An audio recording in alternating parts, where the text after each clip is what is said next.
Ladies and gentlemen, welcome to another episode of Grassroot Chats. We have the wonderful, let me say all the wonderful now before the show goes on. We have Big Steve in the house, Mr. Hinder, and of course, Big Dunk. The angry one is somewhere being angry, but we'll have him back next week. It's actually his birthday. So, ladies and gentlemen, send him all the wishes and abuses that you want to.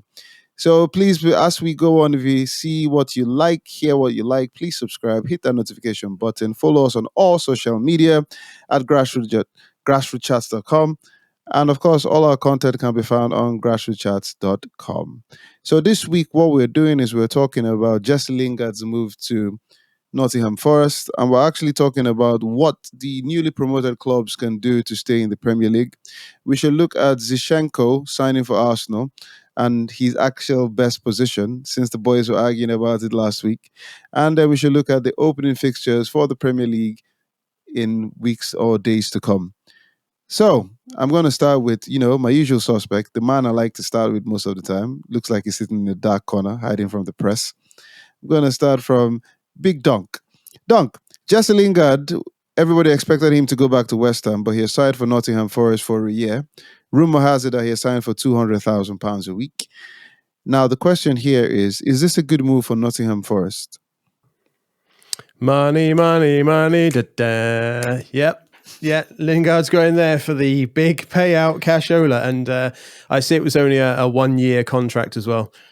Which I guess suits all parties involved, because Nottingham Forest do not want to be saddled with that kind of those kind of wages on their books if they do go back down to the Championship. Is it a good move for all involved?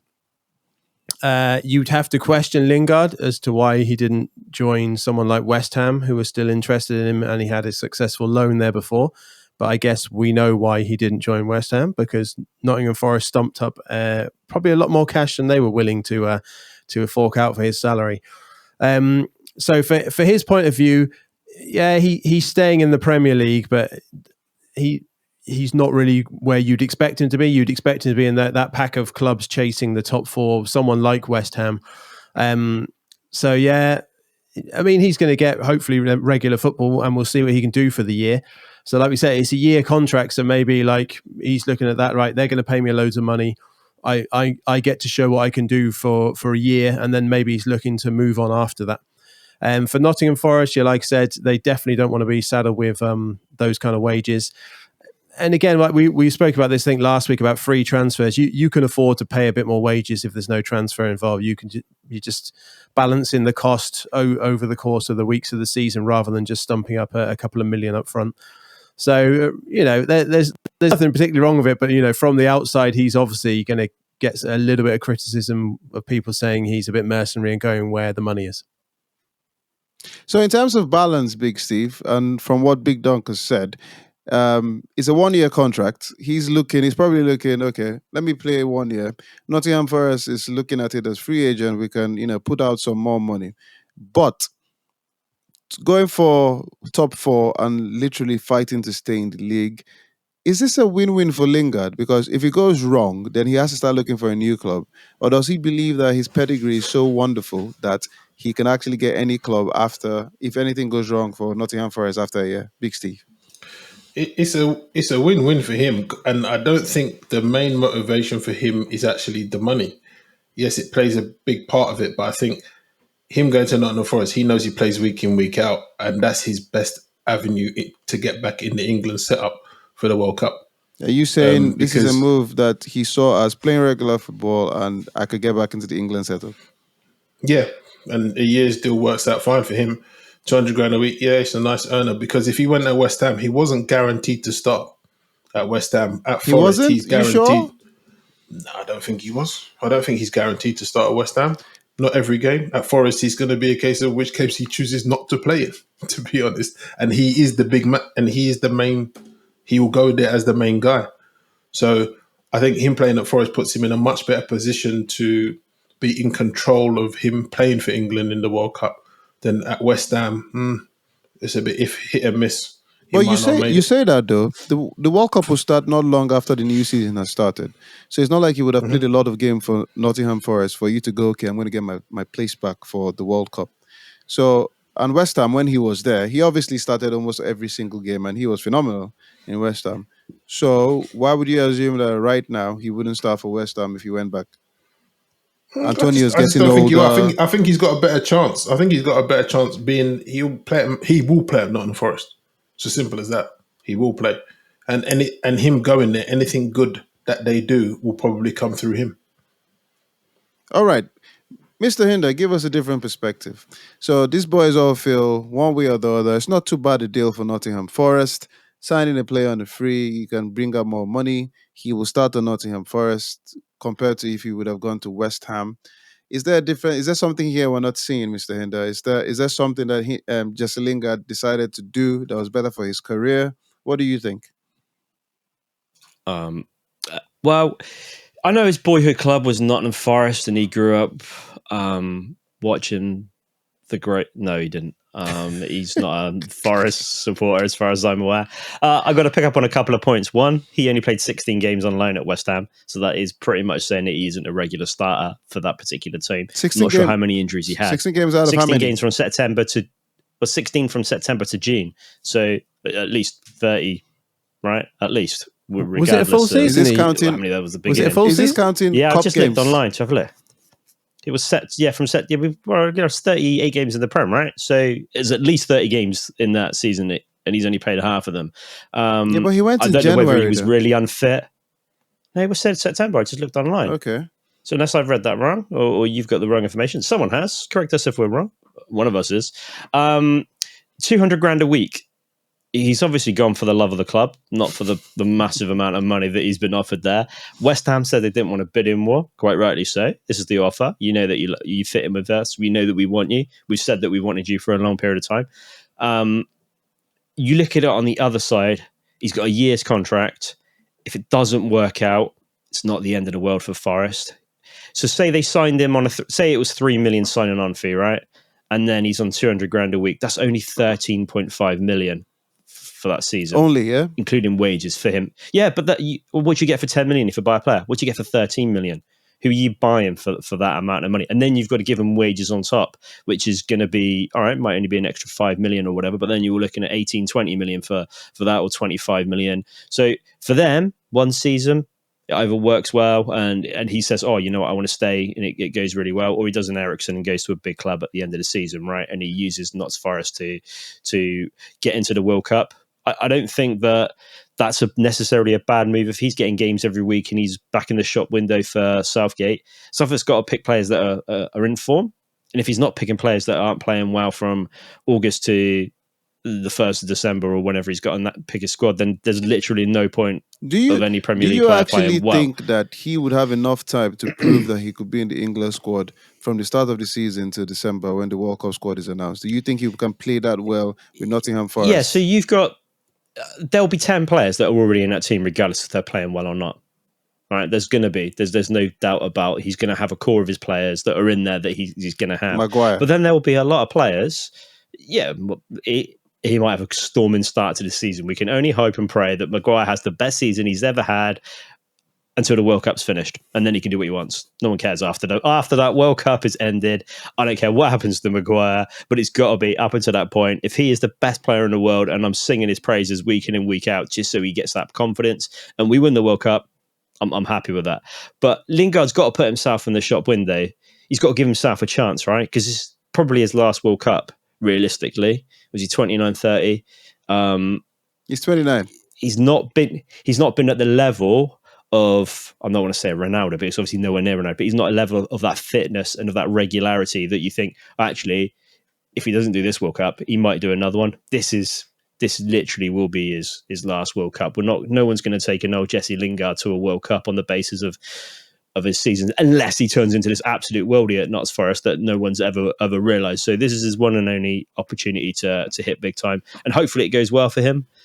I am a little bit surprised that he's ended up there, and there wasn't maybe Newcastle coming in for him. Yeah, but I can't see the likes of Fulham or Bournemouth paying that money. You mentioned that, it was going to end up being a bidding war, especially since he was a free agent.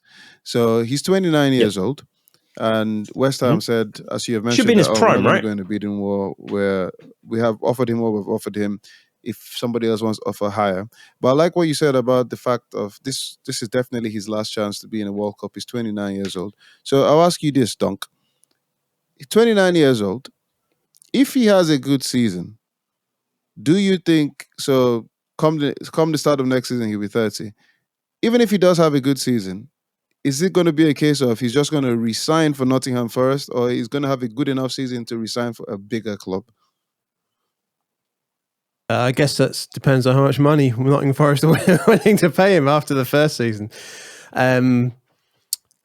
Yeah, if he has a good season, like he's going to be a free agent. I guess there might be other stuff in the contract that we don't know about what might happen after the year's up. Maybe there's some kind of extension clause if they stay up, or whether it's based on performance, how many goals, whatever he gets. But in theory, just a 1 year deal, he should be free to do what he wants.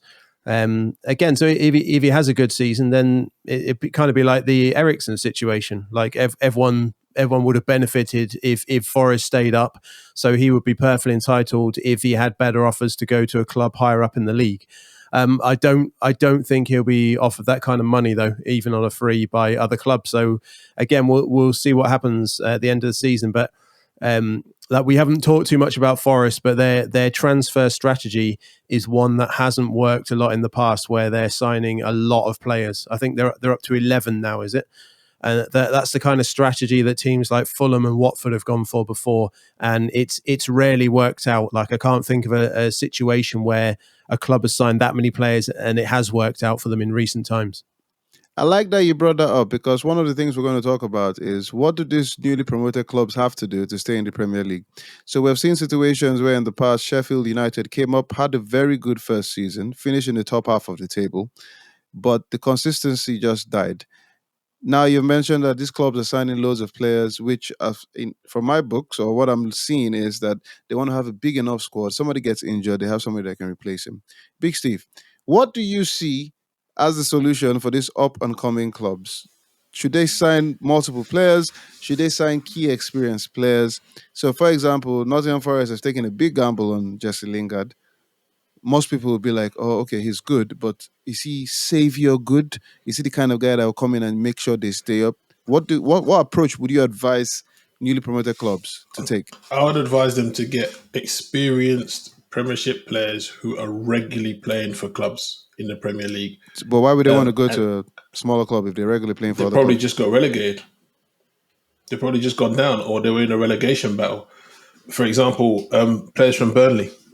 There's a couple of good defenders. I can't remember who you just signed for actually, but something tells me Fulham or Bournemouth.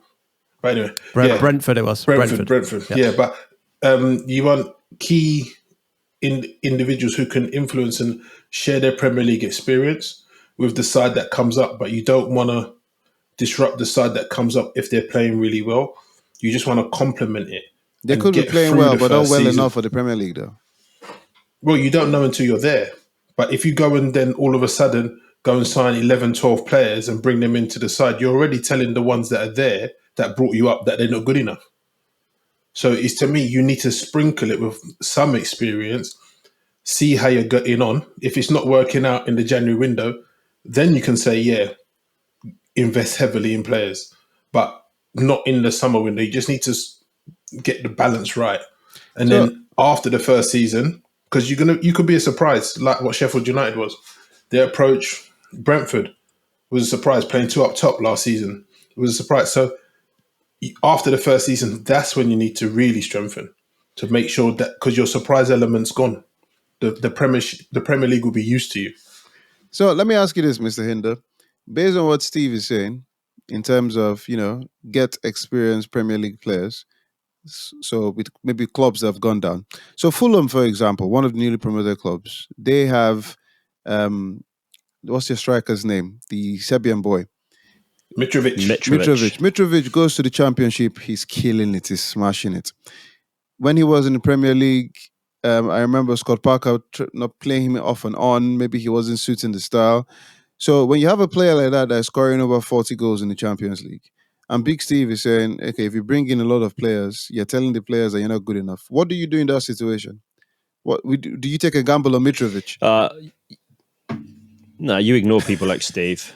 And Notts Forest were probably in the worst playoff game I've ever seen in the Championship ever. That was the most woeful game to get into the Premier League that I've ever seen. It was abysmal. So they needed players. I think they scraped through. The season wasn't a massively successful season. If you look at the likes of Fulham that were having a really good season, you think, oh, actually, they're a really good team. Done really well. They didn't necessarily need to sign the amount of players that Forest did. You look at the Forest team and you're like, you need to strengthen. You need to get good quality players in. Is 11 players too many? No, not really. If you buy 11 forwards because they're all old and they're all free, that's too many players. They've signed Wayne Hennessy, a proven goalkeeper, right? He'll be the sub keeper. Dean Henderson, he'll be the first team keeper, I imagine. He's on loan for the season. That's an absolute barnstorming sign-in for Notts Forest. We're not talking of them signing a 48-year-old Gabriel Batistuta or a 51-year-old Del Piero Tognon. You know, they literally haven't done that. Lingard might be way above financially than a lot of those other players, but they bought a decent striker that got 15 goals. I think I tipped them to go for them anyway. Teu Awuni from Bundesliga got 15 goals in 31 games. So he's proven a league that he can find the net, which is the hardest position, right? So yeah, that transition from the Bundesliga to the Prem is going to be a little bit different, but the same with the Championship. Mitrovic has got a point to prove. He's got 40 goals and he knows where the net is. Notts Forest don't have that, so they have to look for somebody. And if you get 40 goals in the Championship, that doesn't obviously equate to 40 goals in the Prem, but it does equate to the guy knowing where the goal is. And if Fulham play of a similar style, they're bound to score some goals at some particular point. They're not suddenly going to get 40. Even if he does, he'll be top goal scorer in the Prem without a shadow of a doubt, which would be brilliant for all the Fulham and Scott Parker fans in the world. But although he's left and he's now at one of Dunk's clubs. So it's hard. I think Forest have signed well. They've got some defenders in. They've got left back, centre back. They've got right back. Looking through, yes, it looks like a lot of players on paper, but at the end of the season, I like to think that they got together as a club. Okay, I don't know who they had, so I don't know who's gone. So I apologise to the Forest fans. Probably should have done some more research on who they had on loan and who's gone at the end of the season. But they would have got together come the last game of the season and gone, right, absolutely brilliant. How are we going to do for next season? What do we need to do? Right. There's no one sitting in that changing room going, oh, let's keep the squad the same. We're amazing. All right, we're going to win the Prem and we're going to stay up. They must have thought, right, actually, we need some more players. It means that people are going to have to go, but naturally, people are going to go and you're going to want people in. You're going to want better quality players for training and to work against. You're going to want a bigger squad, because what you don't want, and Duncan will back me up on this one, is a small squad that actually is the complete wrong thing. You might have a really good core of players, but as soon as two key players come out, you've got no one to back them up. So you kind of do need a good strength in depth, and that might not be the same strength of depth as that Arsenal will have or Liverpool will have or Man City, because they're completely different. But actually, even if Jesse Lingard doesn't play every game, but he comes on, proven player to come on and play well. He also knows Dean Henderson, so there's already a little bit of a connection there. It might not be a massive one, but they know each other, and that's kind of a good thing, because he will know how to kick the ball to him and pass the ball, and it helps with integration of the team. So yeah, all positive signs for Forest. You do say it's positive sign for us. Well, looking at it statistically, they have let go of 17 players, including the very good Carl Jenkinson, Big Steve. Yeah, they've let go of 17 players. He was released, and they've only signed 11. So if you're looking at the balance, if you look at the balance of the books, it looks okay. But speaking about one of Dunk's former team, Scott Parker used to be the manager of Fulham. He didn't particularly take a liking to Mitrovic. He has gone to Bournemouth. He has brought them up. It'll be interesting to see what he does. First of all, Dunk, do you rate Scott Parker as much as you rate Eddie Howe? That's one. Number two, was it a case that Scott Parker couldn't use Mitrovic properly when he was a Fulham manager? Number one, no. I don't rate him as much as Eddie Howe, but he's got time to prove himself. To you or to everybody else? To everyone else. No one's going to match Eddie Howe. Like, if you know what that man did for Bournemouth, they nearly went out of the Football League. And apart from a spell where he had gone to Burnley, he practically brought them from Division 2 into the Premier League and kept them there for like 5 seasons. The man's a god from Bournemouth areas, okay? So Scott Parker's got time to prove himself. With regards to Mitrovic, again, like you don't really know what went on behind the scenes there. Maybe it was an attitude thing in training. It is a bit strange. Like we said, he's been banging goals away in the Championship and he hasn't done it in the Premier League. So I think most people are backing him to get some goals this season. So again, I don't know. I don't really have much to comment on how Scott Parker used him in the previous seasons because I'm not entirely sure what went on. Just quick response to the Forest ones as I was listening to the guys. I was listening to Steve going, geez, I agree with everything Steve's saying there. And then Neil comes in with that. Doesn't know what he's saying. Just a couple of quick points there. Yeah, I agree with Steve. Like I think most teams that have come up and have done well, like Sheffield United, Brentford, etc., Brighton, they haven't like absolutely overloaded the squad. They've just added sensibly to what they've got. I guess where you're putting it there, Forest have let go 17. Like I can't imagine an awful lot of those would have been around the first team though, because a lot of sides have let go of whatever youngsters or fringe players that weren't good enough. And Forest, they're dropping 15, 20 million on these players. So these aren't like squad players; they're first teamers. So, like anyway, it might work out. All I was saying before is like historically, it hasn't worked out for teams that have gone down that route. So Yeah, go on. I was just going to say, sorry, back onto Bournemouth. Like they're taking the route that we've been talking about. Like I guess I might be a little bit concerned because they've spent no money yet. They've just picked up a couple of free signings, so they're decent free signings. Fredericks from West Ham, and Rothwell is it from Blackburn? Yeah. So they've only made 2 signings and they've let go of 3 players. So now the question I have for you, because obviously you're a Bournemouth fan, you're a Leeds fan. Once again, I'll drop you with 2 questions. When Leeds and Bournemouth play, who are you supporting? Who do you want to win? When they're playing, like obviously I want to draw, but if you're going to push me one, like Leeds is the family team. Okay. Like, so Leeds are the number 1 and Bournemouth were like the home team. I moved to Bournemouth when I was like 8, so Leeds got in there first. Number 2, is this a statement from Bournemouth that they think that the players that they have is enough to stay in the Premier League if they are not making many more signings? Well, what I was just about to say is you've got to remember they actually have all the core squad from when they were in the Premier League. And again, they got relegated though. That means you're not good enough. I was just coming on to that. Sorry. No, it doesn't mean you weren't good enough. It means you had a decimated squad, which they did have, which is again similar to what happened to Leeds last season. They got stuck and they had a good few injuries the season they went down. Went on a seriously bad run of form towards the end of the season.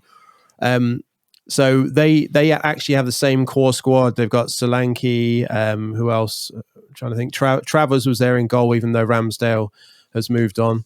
A lot of the defence is the same. They've still got Lewis Cook is like a kind of a forgotten man. He's still around. I'm amazed he's still at Bournemouth. Like he was a seriously highly rated youngster who played for the England under-21s. He's still there. They're bringing in youngsters like Jadon Anthony, Zamora. Like they've had really good seasons in the championships last season. So they've got the core squad. I would still like to see them make 1 or 2 more signings, obviously, before they take on the Premier League. But I think they've got the core squad there to stay in the league. Okay, so Mr. Hinder, Bournemouth, Fulham, and Nottingham Forest. Who stays up? Who goes down? The Bournemouth signings, they're going down, regardless of how well they were in the Championship. And you look at that, and it's a team that, like Duncan said, took them down from the Prem. So we say they're a core team. That was the team that took them down from the Premier League. That was gutless, and Eddie Howe, as a result, left the club, and it was a disarray at the beach in the seaside. I think that's over optimistic from Bournemouth as a club's point of view. As a fan, obviously you're optimistic about your team anyway. I think Sheffield Wednesday made like 7 signings or 11 signings this season. It's obscene. It's a massive amount, and maybe that churn of players is too much. So maybe you've got Notts Forest doing one thing at 11, but then you've got Bournemouth at 3. 3 can't be enough to to warrant that. You've got Kiefer Moore and Solanke as your forwards. Like, where's your actual decent striker? I mean, if Solanke finally comes good in the Prem, it will be an amazement to everybody. Like, literally, he did really well in the Championship last season, so fair play to him. But I feel like where's the competition on this side of it? We've gone up a run, right? Where are they heading? And it doesn't need to be that they sign, as I say, 11 players or anything, but they haven't signed anyone for a penny, which is a worry in itself. So there's 100 million coming in for at least for TV revenue, and they haven't signed a penny. And you're like, there's got to be some money out there they could buy. They could buy Pepe and do everyone at Arsenal a favour, right? But there must be some players about. I can't think that at the end of the transfer window, if Bournemouth have only signed three players for free, that's a really poor transfer window unless they were top class players. So most likely to go down. Extra depth so to most the likely squad. to go down. You're saying Bournemouth out of those three. 100%. I can't see with that team that Bournemouth will stay in the Premier League. They've got to have that Sheffield United, Leeds, and Brentford first team. And they have a really good first season, but then the second season is always where the problem is. So you need to build from the first season to make sure it stays in. Sorry. It's not enough. If I was a Bournemouth fan, I wouldn't be happy. Yes, there's great faith in the squad, but I want to have that current team tested against better quality players in order to bring them up and also to, have that better quality player. I mean, Lingard would have been perfect. So, most likely to go down, Nottingham Forest, Fulham, Bournemouth. Dunk, what are you saying? For me, I'm going to go for Forest. I will back Fulham to do slightly better this season. They still might struggle, but again, we'll see. Like we've seen teams come up and have decent seasons. Brentford, Sheffield United, etc. Brighton came up and stayed around. There's always that factor of like some of the more established teams can have a poor season, but if you're making me pick out of those three, I'm going to go for Forest. Okay. And Big Steve, most likely to go down, Fulham, Nottingham Forest, Bournemouth?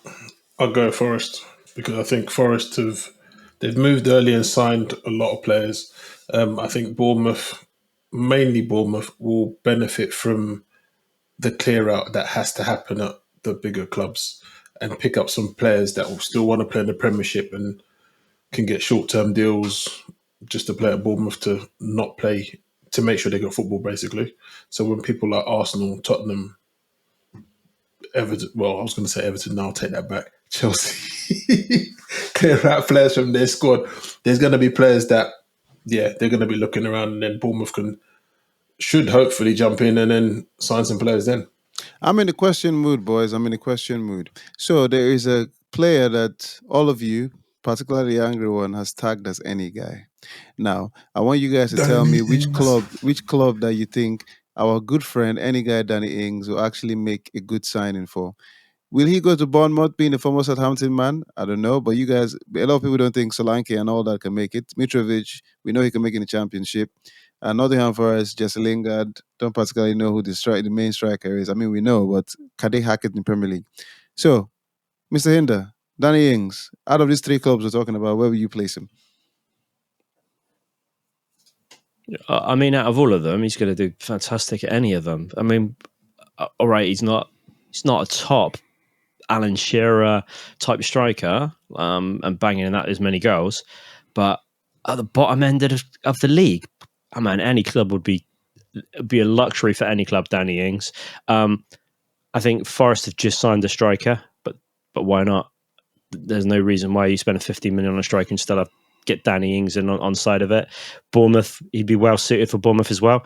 And although they're rivals with Southampton and Bournemouth, I mean, if you like to live in that area, you Big generally wonder, just move clubs and if you everyone were going forgets to about advise it him, where anyway. would you say he should sign out of those three? Well, I wouldn't sign for Bournemouth because they're going down. So he's got. I'm clipping and all of probably this not to the gonna end get of the season, and I'm going to put it everywhere. Yeah, if you stay up, you can. But if you go down, then you won't be doing anything, will you? He's going to have to get a Forest for me because Fulham wouldn't ever replace Mitrovic. Yeah, Forest for me, Mitrovic at Fulham, Solanke is going to get double figures this season. Mark my words. Like, Sorry, Neil, how old do you think Solanke is, Neil? Sorry, say How that old do you again. think Solanke is? Don't say that Solanke again. is going to get double figures. Double figures. Okay. Solanke's 24. Yeah, He's exactly. really young. Yeah, He's had but 2 it doesn't mean seasons in the he's- Championship. He And went, you said before, everyone will be amazed if he has a good season in the Premier League. He's only had it like a couple of seasons. Yeah, they Well, will. I can Why? understand. I can He just understand. scored over 20. What did he score? 20 high 20s in the I Championship. can understand last Neil's season. point though, because he was looked at as the next have a best look. thing when he was coming from Liverpool. They were saying this guy's going to be amazing, and then he couldn't literally do much in the Premier League. He's gone to the Champions League. He's clearly shown he's above that level. But it's, I mean, the question still, if Premier League is the highest creme de la creme, he hasn't particularly proved it. So it's understandable if you question it. Big Steve. He got 29 goals. Sorry, so let's go back to Dominic before we move on with Big Steve telling us where Danny Ings is going to sign for, but we all know he's going to pick for us as well. But Solanke scored 29 goals last season and 15 the season before that. But in the Prem, he got 3 goals and no Appearances? goals and Appearances? 1 goal. So he played 21 games in the Premier League for Liverpool in 17-18 season and got 1 goal. And then he played 32 games in the Premier League, I believe, for Bournemouth and got 3 goals. This is not and 10 going games a well season for before Dom. that with no goals. And then after that, he played 40 games of the Championship, got acclimatised to Championship football, got 15 goals, and then played 46 games and got 29. So we know his level is the Championship. And there's nothing wrong with that, because that's way better than my level. And that's a really good quality level of football. Sorry, but wait. if he then Are you steps saying up your to the your Premier level League, is a good level of for football? good. Or Solanke, I'm cool. No, Oh, I'm okay. saying he's got a good level and way better than my level. All right. That's what I'm saying. There's nothing wrong with being a good So you Championship expect him goal to do scorer, different but from as a Mitrovic Premier then League this player- season? Or the same? Yeah, you're Why? worse. That's his level. That's exactly. You just said your Worse. argument. That's Mitrovic's level. The No, Championship. I agree. 100%. Why is he going to score I more 100% goals? agree. But Mitrovic got 11 goals. So I think Mitrovic will get 2 more goals than Solanke, based on the fact that one of them will get 10 and the other will get Big 8. Steve. Danny Ings, where's he going? Out of Danny those Ings, 3? Fulham. Fulham. That's To a push- big to shot. push- to Are you push- just to saying push this to Mitrovic. prove Mr. Hinder wrong? No, to push Mitrovic. That's one thing. The last time Mitrovic had competition at Fulham, they ended up in a training ground fight or something like that, innit? Him and his strike partner kept fighting or something when they were in the Premiership last time. But Mitrovic could do having an experienced forward around him to keep him on his toes and make him perform. Okay. Or if he doesn't perform, you got a good replacement in Ings. Just before we move on, though, former Everton legend Andy Gray, commentator, as we all know him today, I think it's for Bain Sports, he said there was some interest from Everton in Jesse Lingard, and he said he was happy Everton did not get Jesse Lingard because he did not see it as a signing that will, tickle the fans' fancy. Everton have only made one signing in Trakowski from Burnley. Is this going to be a season that they're going to struggle again, relegation-wise, Mr. Hinder? I mean, you don't replace Dele Alli with Jesse Lingard, right? Because he's irreplaceable. I don't know what the correct term is for that. He's just too good to be replaced. I didn't even know he was They're still trying to get rid of doing him. football. Apparently. He's up for sale. No, Dele Alli. Who? Andy Gray? Oh, okay. Sorry, I was just wondering that. I didn't know Andy Gray was still had anything to do with football, let alone Dele. Yeah. You don't need the same type of player, right? Come on, if it's are not you trying to working say? with one, Are you you saying don't sign the Lingard? other. Not saying no. Okay. Let me finish. Let me finish. They're the same player, and I don't think that's the route that Dunk's favourite man Lampard wants to take that route with that position of that player, which is why I don't think they went for him. And he would have been a good signing for Everton, without a doubt. Everton only signing one player is a red flag for them anyway, because that's a real big problem. But keeping Anthony Gordon might be as good as signing 3 players. I don't know. It's kind of a really, they might have a great youth academy that we don't know at. They definitely need to clear out, but I don't think they really got the players that anyone wants to buy. They got rid of Richarlison. I would have liked to seen that money pumped back into the club and outspent. But my danger for Everton and the fans is they'll end up buying 5 players for 8 million each, and they won't be any good when you've lost a player of that quality and with his work ethic, which was head and shoulders above most other players last season, you've lost a really good quality player. But he didn't want to play, and he wanted to go. You've got to let him go. don't keep them, and then We all get nothing know for them. that you're such a big fan of Frank Lampard, Dunk. We know you love the guy. I mean, yep. And if you That's could, why he's I got mean, if blue you on. had the chance to spend a day with a Premier League legend, it would be Frank Lampard. But how do you see him and Everton season in the next coming season? Do you see them struggling again, or do you think they'll buy some players before the end of the transfer window? Well, just before you finish putting words in my mouth, I said I wasn't impressed with the impact he had at Everton when he took over there last season. Although someone did put a good comment on the BBC forums. The stats of Lampard: he took Derby from 6th to 6th, he took Chelsea from 4th to 4th, and he took Everton from 17th to 17th, something like that. So he's never improved any of the clubs he's been at. But anyway, sorry, what were you asking me? A relegation battle. I said last week that I didn't think there'd be in a relegation battle. And again, I think the people are just hitting the panic stations because they lost 4-0 to Minnesota, which is quite bad in a pre-season friendly. But again, you can't really judge anything by pre-season friendlies, because if you could, Arsenal would be finishing above Chelsea in the league, wouldn't they, after yesterday with the 4-0?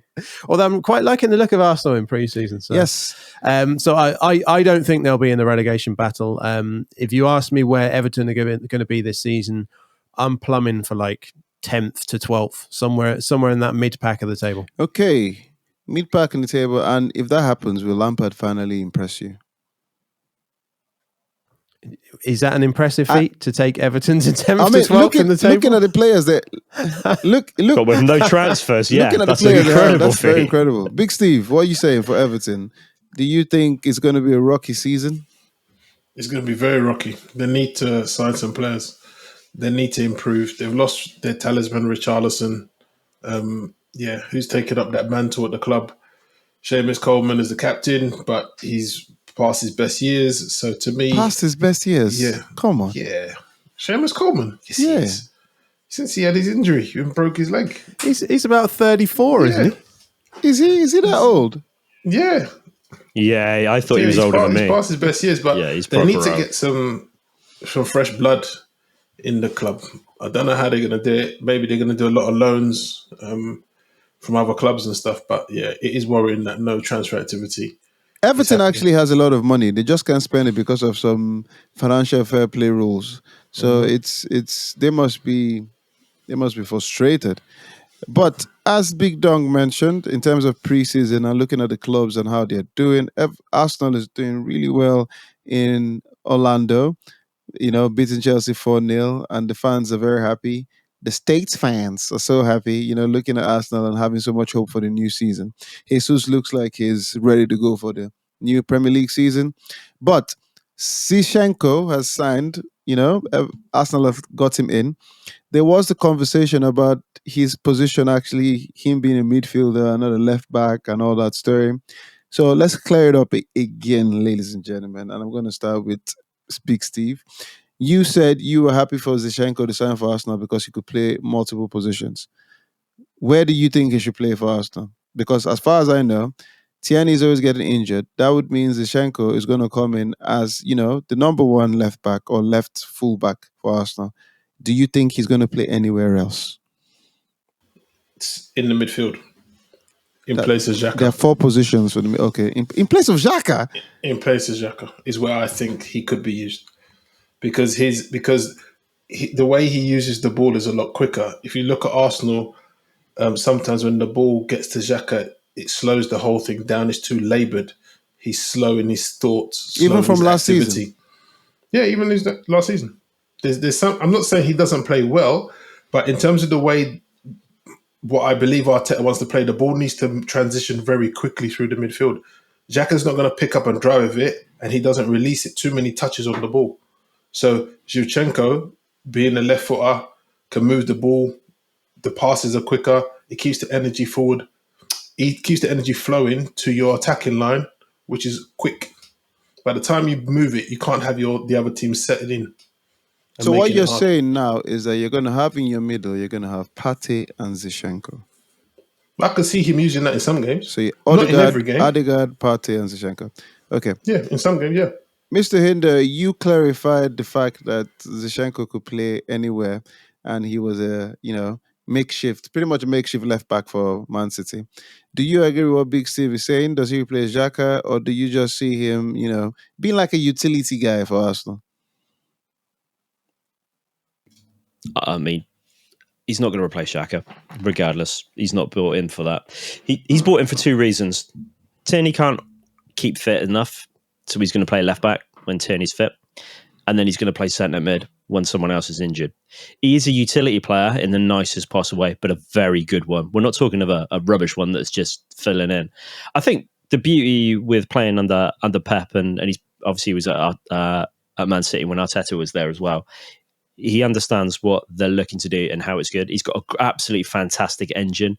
Arsenal will absolutely love the fact that somebody in there has got a little bit about them and can run all day. And I think that's kind of what Arsenal have missed.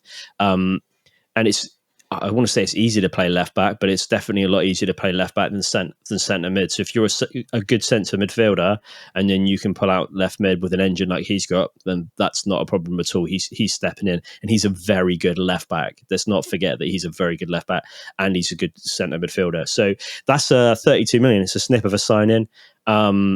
He's left a team that has probably better quality players. Unfortunately, they play better.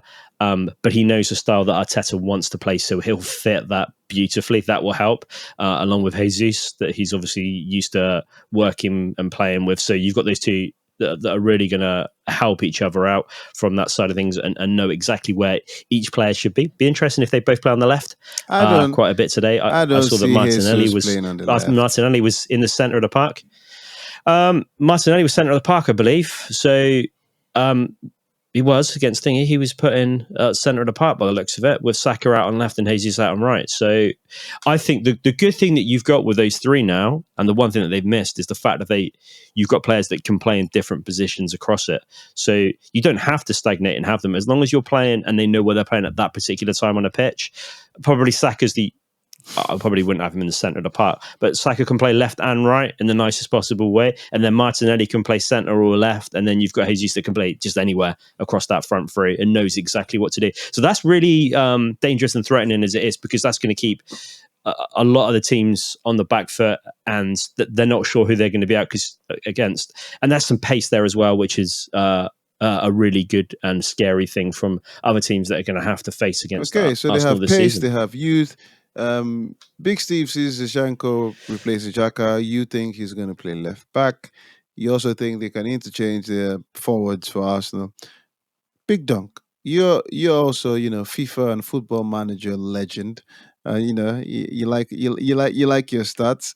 Do you see Zinchenko playing any other position other than left full back? And the next question, you know how I like to ask you double questions. How many goals do you think? Because I'm the only one with a big enough brain to handle it, am I? Yes. I agree. And how many goals do you think? He's seen how big those headphones are, so that's why he knows. How many goals do you think Jesus will score for Arsenal this season? Oh, I was actually thinking about that while Neil was talking. I'll do that one first.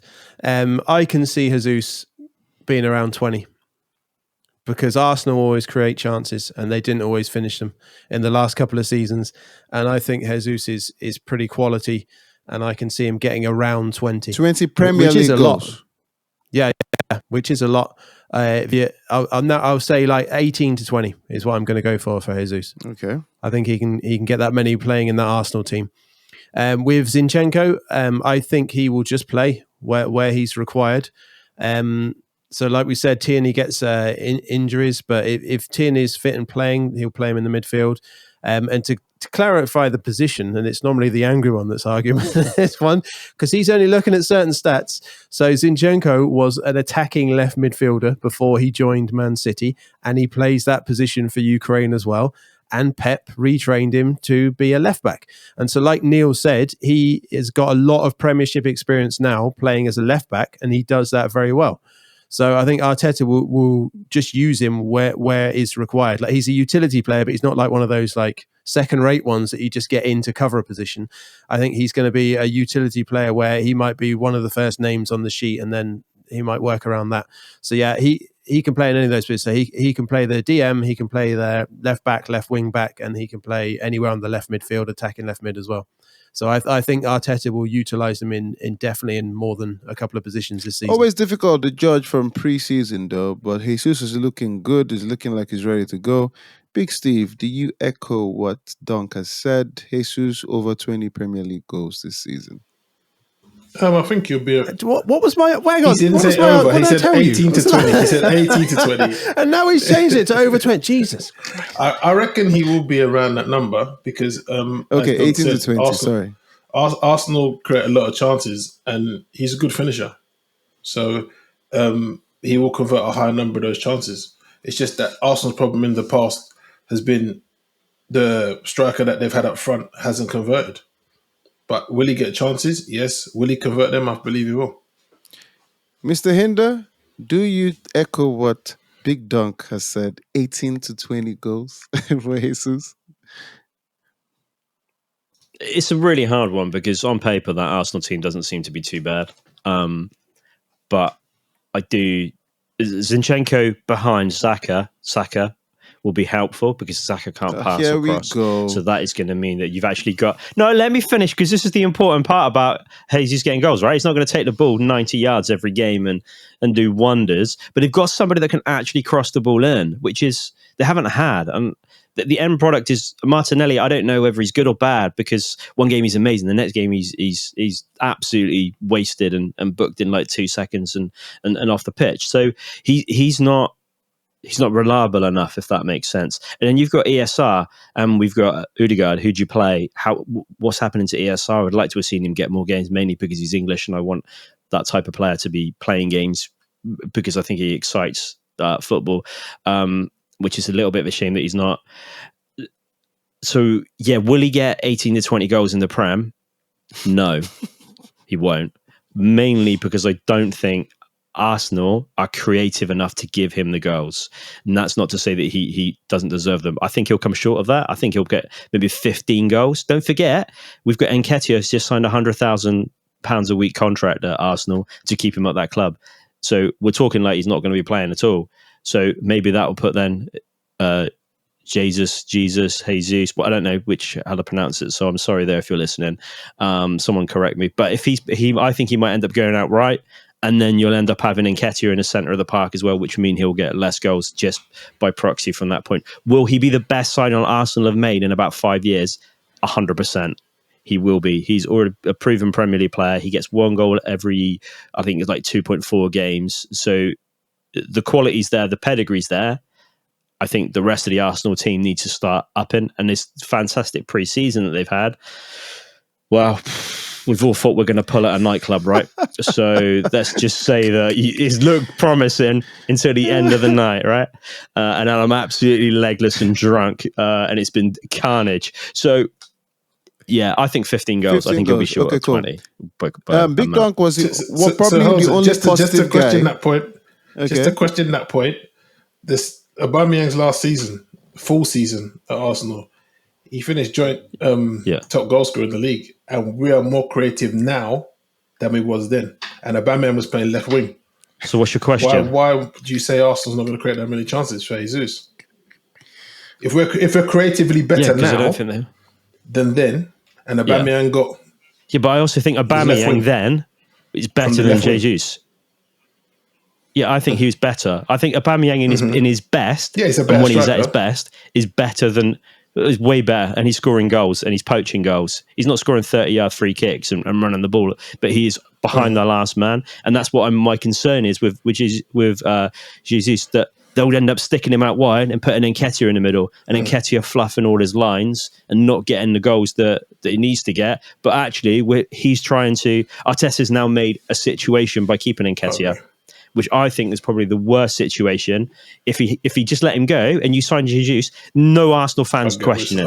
No one's going, oh, what have you done, right? But actually what you've done, you've kept the player that, is he good or not? He could be the next big thing, but he hasn't had enough game time to prove that. And he could end up being really, really good. And you still got the Judgment still against Martinelli, right? Is he going to come good or not? We all know Pepe's just rubbish and he's no longer going to become good. But that question mark's done and dusted. And I think that's a good thing.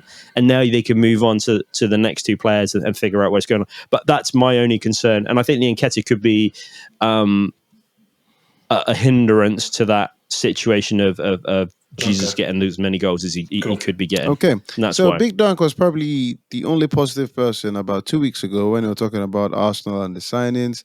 Last season, Arsenal were the highest spenders in the transfer market. Yes, Big Dunk was the only positive person because all of you were like, oh, I don't think we're making good enough signing. And Big Dunk reminded you that Arteta, with his resources, is doing some good things. So I now, don't think I was on that show. you were so on that show. But now the question here is Zinchenko, Jesus, with the Arsenal squad looking like they're looking, Big Steve, are you satisfied so far with the signings for Arsenal?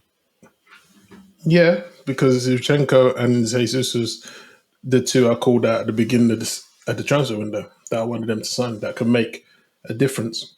So top four?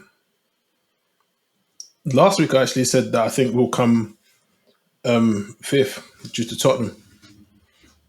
Big I Dunk, said that I think we'll lose it to Tottenham. still positive for Arsenal? Do you agree with Yeah, Big I'm Steve? positive, and I'm positive, and like I think we did similar predictions for the top four, but I said I thought that last four spot's going to be really close between Arsenal, Spurs, Man U, Chelsea. Chelsea got thumped by Arsenal, so maybe they're not going to do as well as we expected. But again, you can't read too much into pre-season friendlies. But Tuchel was.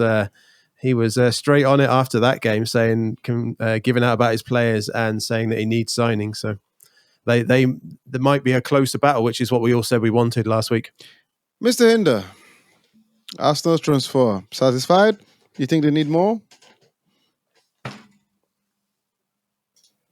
Firstly, let's address the elephant in the room for those that would listen to the podcast every week. Last week's podcast didn't go out due to some massive technical issues, and JJ wasn't here. So we scrapped the whole thing because the God and Messiah wasn't about. But now he's back this week. We're doing it all again. So that's last week's one. I think getting Saliba back for Arsenal is a good bit of business. Let me stop you there. Let me just ask you a question. I know you're in the flow. I know you like a flow. We actually haven't seen this guy play. I mean, we have heard of him. No, you haven't. Well, Premier League game, come on. How many times have you seen him play? He was around That's yesterday not a Premier playing. League game. He was around yesterday playing. He was in the back garden having a kick about the kids. I don't know why. There's a lot of players I hadn't seen play in the Prem. But you haven't seen Haaland play in the Prem, but everyone thinks he's going to be good. You're going to compare the value and the quality of Saliba and Haaland. Yes. Come on, Nick. Come on. Well, one's a defender and one's a striker. We're talking about the value. We're talking about the value. If we're going to... Yeah.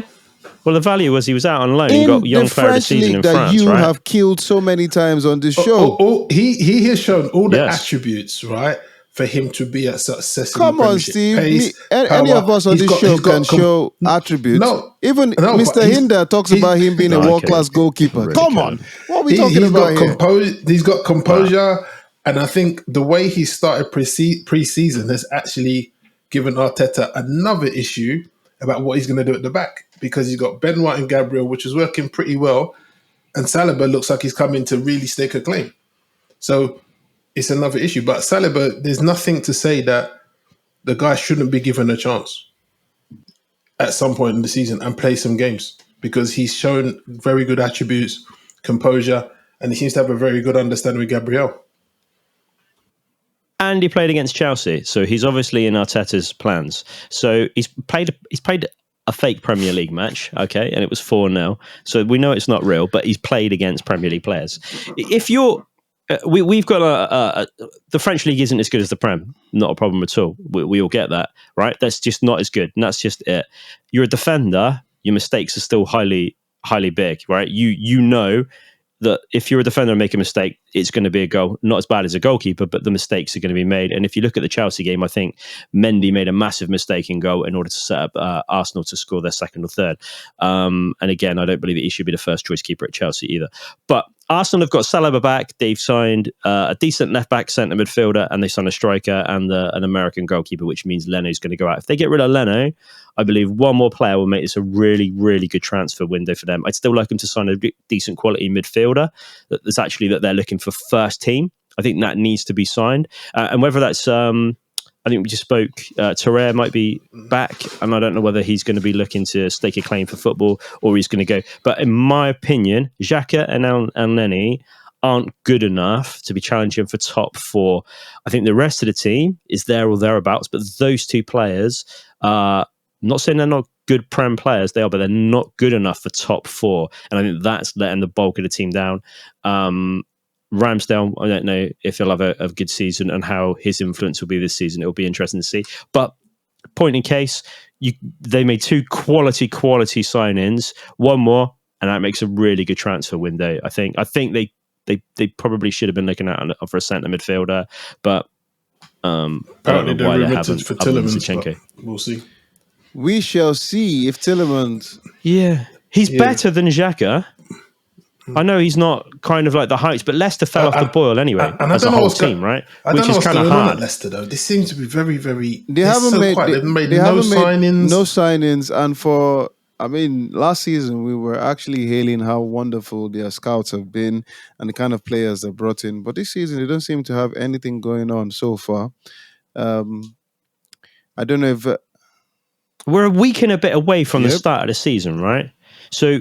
Okay, so Man U have got a couple of players that potentially might be leaving, right? And then Spurs have got a couple of people might be leaving. Are we? And Everton haven't made any signings. Leicester haven't made any signings. Dunk's team, Bournemouth, haven't really made any signings. Are we expecting these guys to go for, I don't want to say the fodder, but the lesser quality players for the big teams? To these teams? Is this what we're suddenly going to wait for, the domino effect of De Jong coming and then everybody starts to move? That's the only way it can actually work, because you want players that's in pre-season and don't want to have to start looking at moving countries or anything like that, because Arsenal used to get burned by that a few seasons ago, doing the madness in the last few days, and then the side's not settled. And then they have to get used to each other. And then before you know it, you're like 8 games into the league and you've only got 2 points. So the clubs that are waiting for fodder is playing a dangerous game in my view. Well, we never know what's happening with the financial situation or them trying to get rid of players. Don't know what Brendan Rodgers is thinking, but Leicester is a little club that haven't made a signing. So, well, as Mr. Hinders pointed out, we shall see what happens in the last week. Talking about the opening weekend of the Premier League, and then, of course, it's starting with Friday Night Football, which started with Brentford v Arsenal last season. But this season is starting Crystal Palace Arsenal.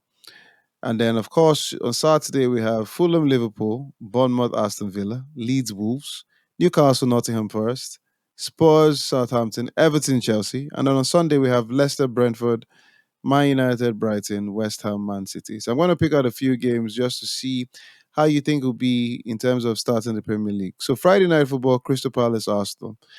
Dunk, I'm not asking you to tell me like a prediction, but do Arsenal need to hit the ground running and prove a point in terms of going further than they did last season against Crystal Palace? Yeah, 2-1 Arsenal. I don't care if you didn't ask for prediction. That's what's going to happen. 2-1 Arsenal. So yeah, Crystal Palace, I mean, they're looking decent. Again, back them for around the mid-table, maybe getting into top half all day. But with what Arsenal are doing, yeah, you want to see them with games like this. What did they have that game somewhere near the end of the season last season? And we were talking about it, and they didn't win it. Mm-hmm. I seem to remember. They had them home and away a few weeks apart. Yeah, so I think, for Arsenal, like new hopes making these signings, I think they'd want to be winning that game. Of course, it's not the end of the world if it's a draw, because Palace, are a fairly decent side, but I'd put my money on Arsenal to win the first Palace game. have let go of 13 players, and they've only signed 3. So it's either there's some restrictions there on the transfer policy, or Vieira knows what he's doing. But we shall see how it starts. I mean, I think a statement needs to be made by Arsenal. Big Steve, what do you think? Yeah, I think it's. What did we do? We lost 3-0 there last season. No, you lost to Brentford 3-0. Yeah, 3 on the bounce. No, not Brentford. The Crystal Palace, because they were in those games where we had like 4 games in hand and we threw it away. So we lost there 3-0. So I think it's a good opening game for us, because if once we go there and perform well, it kind of like puts a marker to say, yes, we're improved from last season. So yeah, good performance, good win, good Okay. news. So I'm going to go to Mr. Hinder. I'm going to ask you about the newly promoted teams. Fulham plays Liverpool on Saturday, 12:30 kickoff. Bournemouth plays Aston Villa at 3 o'clock. And Nottingham Forest plays one of your favorite Premier League teams, Newcastle. Fulham, Liverpool. What are you saying? Does Fulham need to make a statement, or is that just way too high for them? Yeah, I mean, the statement from that game is not getting your ass handed to you. I mean, that's a crap game for any newly promoted team, isn't it? Like, Liverpool are a well-oiled machine. They've just signed a decent striker. I think they lost one of the preseason games against some nobodies. Absolute some nobodies, yeah. Man I can't remember United what they're called now, 4-0. but some absolute no. Oh, that could be the one. Yeah, some absolute nobodies. Like, in the nicest possible way, Fulham scoring a goal and that's going to be like a Mitrovic getting a goal is the best that they're going to hope out of that. I think it's a nice start to the season for Liverpool. I dare say a bit of apprehension, obviously, because you've come in from that side of things. Crystal Palace have only signed 3 players. They've got another player coming in from Munich by the looks at a centre back. What I didn't know about Crystal Palace was how young Jordan Ayew is. He's only 30. I mean, that guy's been around forever. And Benteke is only 31. And I thought he was like well older than I can't, that. Like, I can't believe someone got linked with Benteke. I can't remember who it was. One of the other clubs. Who on earth would want to sign a striker that doesn't score? But didn't Palace say only if the offer was good enough for his value? And I'm like, what, packet crisps? I don't know. Like, it literally, maybe Vieira's going to get the best out of him. But that side, Vieira's done a great job there. Those signings obviously got to be strong signings, got to be good characters to fit in with that team. So I think that may be a positive side from there. They didn't really need to get better. It's the harder point when you get to that point, because they probably don't have the same money as other clubs to throw it around. So getting better players for Palace is doing the right thing, and maybe not signing loads is important for them as well. So definitely Fulham are going to get spanked. Newcastle are going to win. I'm really disappointed with their transfer window. Bitterly disappointed. Whether they're trying to balance the books after December, the January transfer window, is the only thing I can think of, and they're worried about FFP slightly long term. I can't think of any other reason why they haven't bought every player, at least going for them. They've not been even linked with them, have they? That's kind of disappointing from that point of view. And Aston Villa, you said Forest, was it? So Newcastle play Forest, and then Bournemouth plays Aston that's Villa. Newcastle's. That's a Villa. Gerrard did good business early on. Did good solid business, so he's had a good foundation with that team. So I'm expecting big things from Villa next season. Otherwise, Gerrard out already. No, not now. If he's not doing good, I'm expecting good. I'm expecting top half battling for Villa, which would be a good season for them. Okay. So we have looked at everything in terms of the fixtures, talking about the upcoming teams, what they would do on the day, Arsenal's start to the season. Of course, there are some other very good fixtures on that opening weekend, but we are going to end on the last topic in terms of Chelsea. Tuchel looks like he's panicking. Big Dunk, he made a statement that Aspilicueta could actually end up leaving. Is that a good move for Chelsea? Do you think you should keep him based on the man's loyalty and what he can actually do to impact the team? Well, it's been sounding like he wants that move to Barcelona, so that's probably been going on for a few months now. They would really want to get Koundé in. It sounds like Barcelona are sniffing around, and everyone's already questioning how they were able to get Rafinha and Lewandowski, and now they're sniffing around. I mean, the best Koundé statement as well. I saw was Barcelona is the one club that doesn't have any money, but they keep signing players from Bayern Munich. Yeah, yeah. Magic money they've got.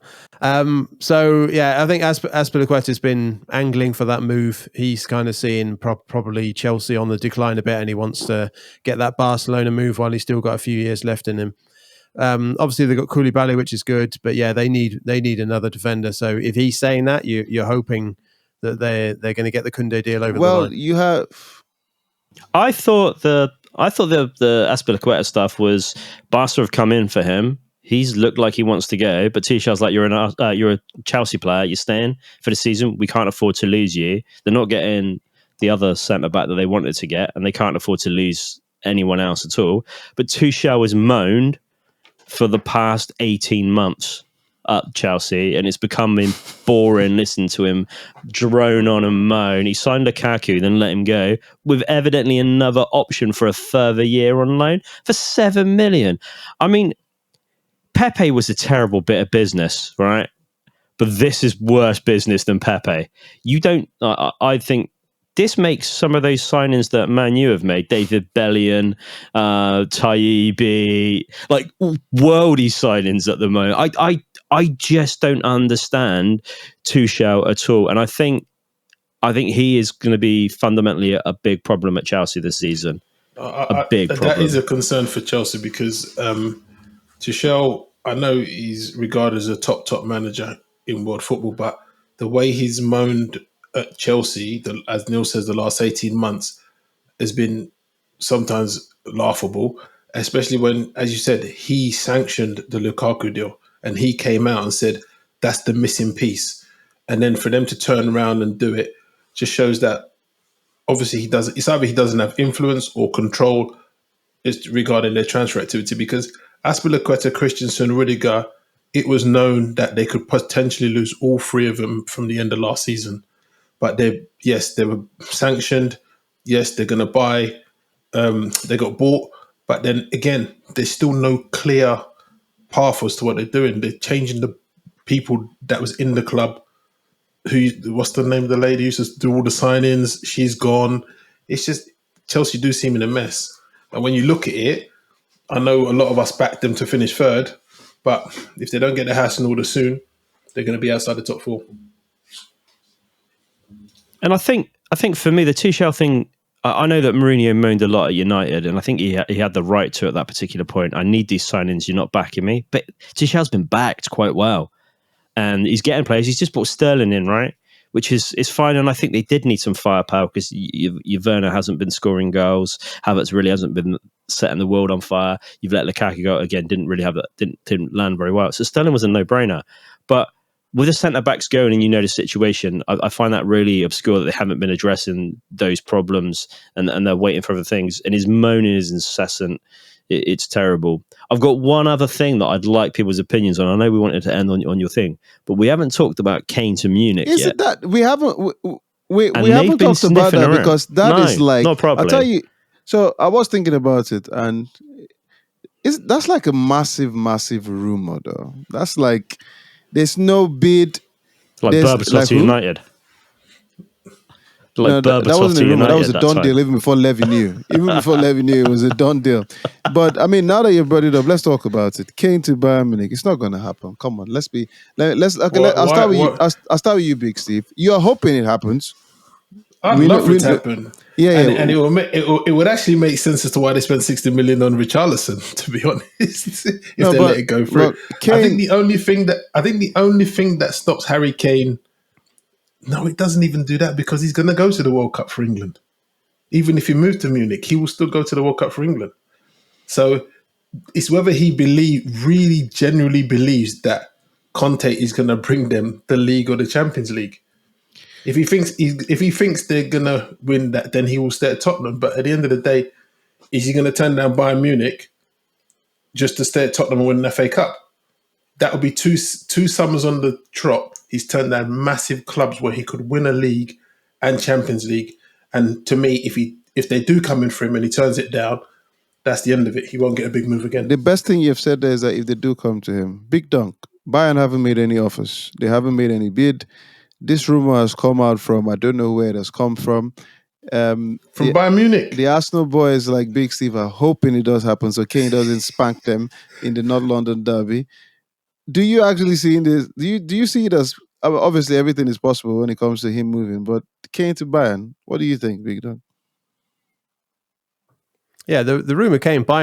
Someone at Bayern made a statement about how he'd be an amazing signing, but they were kind of like angling more for the future. So the way I see it is, that was a statement to kind of tee it up for next summer. He'll be 31 next summer. Lewandowski's 33. Barcelona were paying 50 million for him.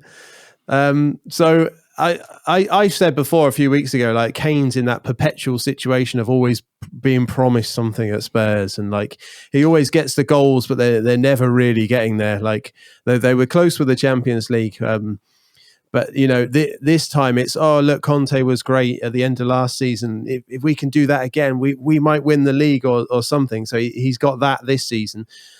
So if you ask for my opinion, he's not going to go this summer, and we'll see what happens this season. But they probably won't reach the heights that he would like, and I can see that being a move that might happen next summer. And my response to it as a neutral, I don't support Spurs, would be I think that'd be great for England if like our best striker went and played for Bayern Munich, best learned striker, some new things there rather than best striker or best England. goal scorer. England. Because I remember this conversation. In England. I remember this conversation. Yeah, do you remember that Alan Shearer doesn't play for remember England this anymore, conversation. and The the other ones this we conversation. All right. Okay. Sorry. Yeah, the other strikers that we re-rated higher have all long gone, retired. But I think if he went and played for Bayern Munich, then maybe it might free up England a bit more. The way it's structured, it's always built around him and playing a certain way. But if he goes to Bayern, he went and he played will with Bayern probably Munich, score a lot more goals. He will be the informed guy. He will, but I'm pretty sure they'll play different to Spurs. pretty certain on that one. So he will learn. Okay, like Mr. Hinder, things. This is something you brought up. This is something that you think, the rumor. What do you think? Should he go? Should he stay? Do you see it happening? Well, he's got his contract ends in 2024. So this is the key thing for Spurs now. And obviously we know that Daniel Spurs isn't a guy to miss out on a trick and getting as much for a player as he possibly can. So his value is worth this at the moment, top striker in with 2 years on his contract. So let's say he's worth 150 mil, all right? Next season, he's only worth 80. The end of that season after that, he's free. Spurs don't want to let him go on a free. Okay, so financially, if the money can come out and it's about right, then it makes perfect sense for Spurs. This Season is the most they're going to get from him. Right? Yes, but he had 3 years on his contract at that point. He's only got 2 years now. So we've now got to think of financially what's the situation. What's Conte's take on the point of view? So he is 30 at the start of next season because he's 29 next week or this week. Sorry, so he will be 30. All right, he's never had pace. He lost that at the age of 15, I think. So we know that he's never had the pace. It was Julian Nagelsmann, the head coach for Munich, that came out and said he'd be a great replacement for Lewandowski. He would be an absolute fantastic replacement. He's not won a title at Spurs. Okay, he's not won a title in his career. So going to Munich pretty much guarantees him a title, right? Unless Dortmund have this amazing season out of the middle of nowhere. But it's going to guarantee him what he hasn't got. It would be a crime for Kane not to entertain the idea of looking at leaving from that point of view. If I was a Spurs fan, I'd be slightly worried, but also the same side of it, they didn't let him go to Man City. And that was kind of in itself a problem at that particular time. So yeah, this is the last season for big money for him. Next season, he'll be worth half as much. The season after that, he's gone. So I can't see him staying beyond, unless they get him on a new contract now and say, right, you're on this month, we're going to give you this. But it's nice to see it is being a one-man club, right? Imagine him going away and actually winning something. Or if they do win something this season, Spurs, it's going to be that chicken and egg thing. Like, does he want to risk it for this season? And then he's 30 when he's looking at leaving, or 31. So the contract's a little bit lower. He's a little bit past his prime. And Germany will suit his style of football, his quality of football, the pace. It will prolong his career as well, because playing in the Prem every year is going to take its toll. But playing on a slightly slower pace of football and a different way of playing, like Duncan said, it's going to make him a better player. He's going to learn more. He looks like he's still learning and still wants to play because of the way that he changed last season and got deeper. I think he would then do the opposite. He'd be more of a potential poacher, fox in the box, Lewandowski style.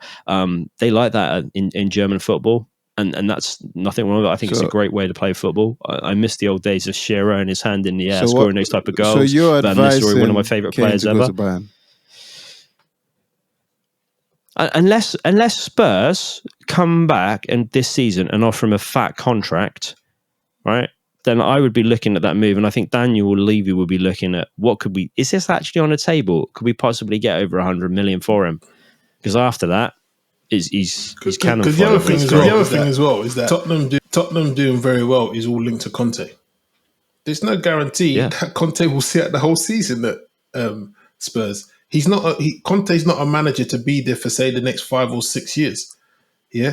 So is Kane's tying his future to Conte doing very well, who's a manager who could bounce very soon.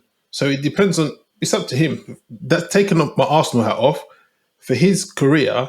If he's seriously looking at winning a title and being there or thereabouts in the Champions League, it's move from Tottenham to Bayern, because the chances of success of Bayern are serial winners. Tottenham fans are hoping that they can compete for the top 4, an FA Cup. They're not talking about winning the league or Champions League. There you go, ladies and gentlemen. Harry Kane, if you're listening, or anybody that knows Harry Kane, what these boys are trying to say is that you should move to Germany, learn some German language, go to Munich, replace Lewandowski, and then the Tottenham fans will have to make do with Richarlison and Son. And they have to do one of those, I don't know, one of those things. There you go, ladies and gentlemen. Well, the lads have given their opinions.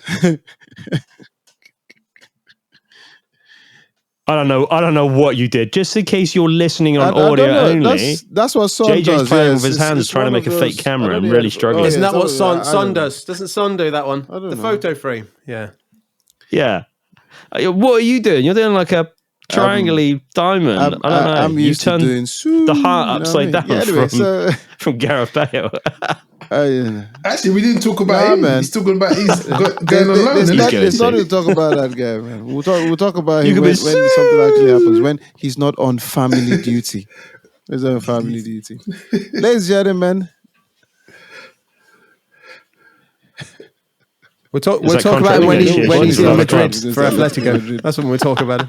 Okay, people. Thank you very much for listening. We have discussed, Zinchenko. We have discussed Jesus. We have discussed, Jesse Lingard going to Nottingham Forest and what the new promoted club should do to stay in league. And of course, Harry Kane potentially moving to Bayern Munich. Thank you very much, Mr. Hinder, Big Dunk, Big Steve. Of course, Big Dunk said it, that Jesus will score 18 to 20 goals this season, and Solanke will score double figures. Let us see how. Let us see how this That's exactly season what I goes. said, JJ. Till then, well done. Thank you very much, people. It is goodbye from Big Steve. Goodbye from Mr. Hinder. And of course, goodbye from Big Dunk.